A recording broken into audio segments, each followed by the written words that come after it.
जय श्री कृष्ण। राधे राधे दोस्तों। उत्पन्ना एकादशी व्रत कथा। ये व्रत दो प्रकार से रखा जाता है, एक तो निर्जला, दूसरा फल ग्रहण करके।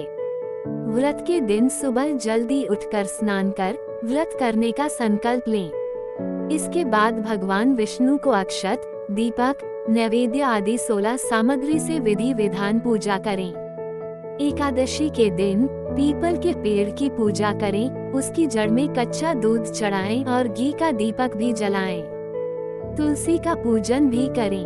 पूजा के दौरान ओम नमो भगवत वासुदेवाय मंत्र का जाप करते रहें। इस दिन भगवान विष्णु को फलों का और तुलसी के पत्ते मिलाकर खीर का भोग लगाएं। इस दिन ब्राह्मणों को भोजन भी कराना चाहिए। कथा। सतयुग में मुर नाम का दैत्य उत्पन्न हुआ। वह बड़ा बलवान और भयानक था। उस प्रचंड दैत्य ने इंद्र, आदित्य, वसु, वायु, अग्नि आदि सभी देवताओं को पराजित करके भगा दिया। तब इंद्र सहित सभी देवताओं ने भयभीत होकर भगवान शिव से सारा वृतांत कहा और बोले, हे कैलाशपति, मुर दैत्य से भयभीत होकर सब देवता मृत्यु लोक में फिर रहे हैं।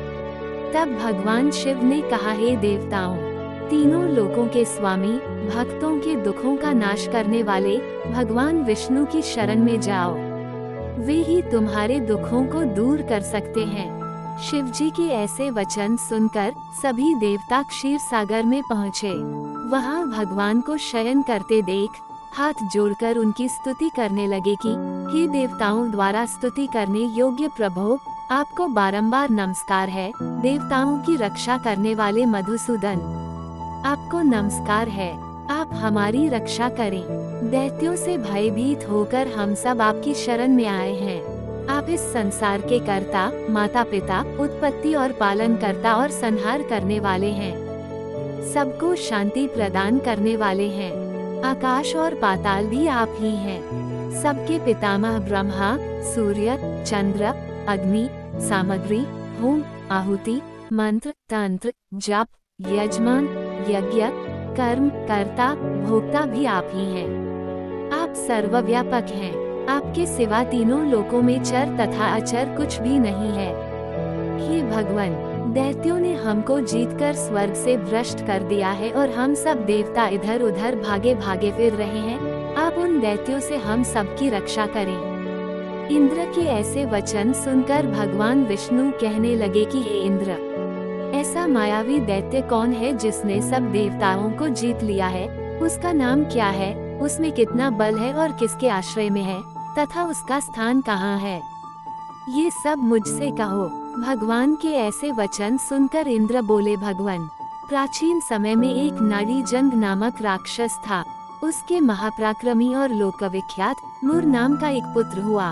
उसकी चंद्रावती नाम की नगरी है। उसी ने सब देवताओं को स्वर्ग से निकालकर वहां अपना अधिकार जमा लिया है।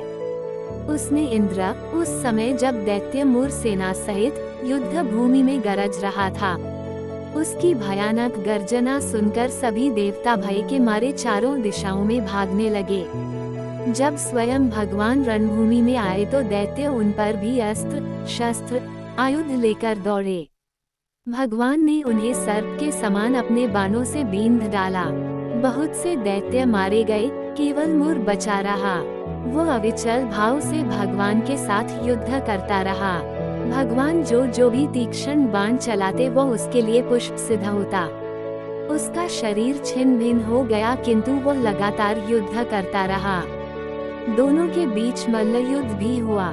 10,000 वर्ष तक उनका युद्ध चलता रहा, किंतु मुर नहीं हारा। थककर भगवान बद्रिकाश्रम चले गए। वहाँ हेमवती नामक सुंदर गुफा थी। उसमें विश्राम करने के लिए भगवान उसके अंदर प्रवेश कर गए। ये गुफा 12 योजन लंबी थी और उसका एक ही द्वार था। विष्णु भगवान वहाँ योग निद्रा की गोद में सो गए।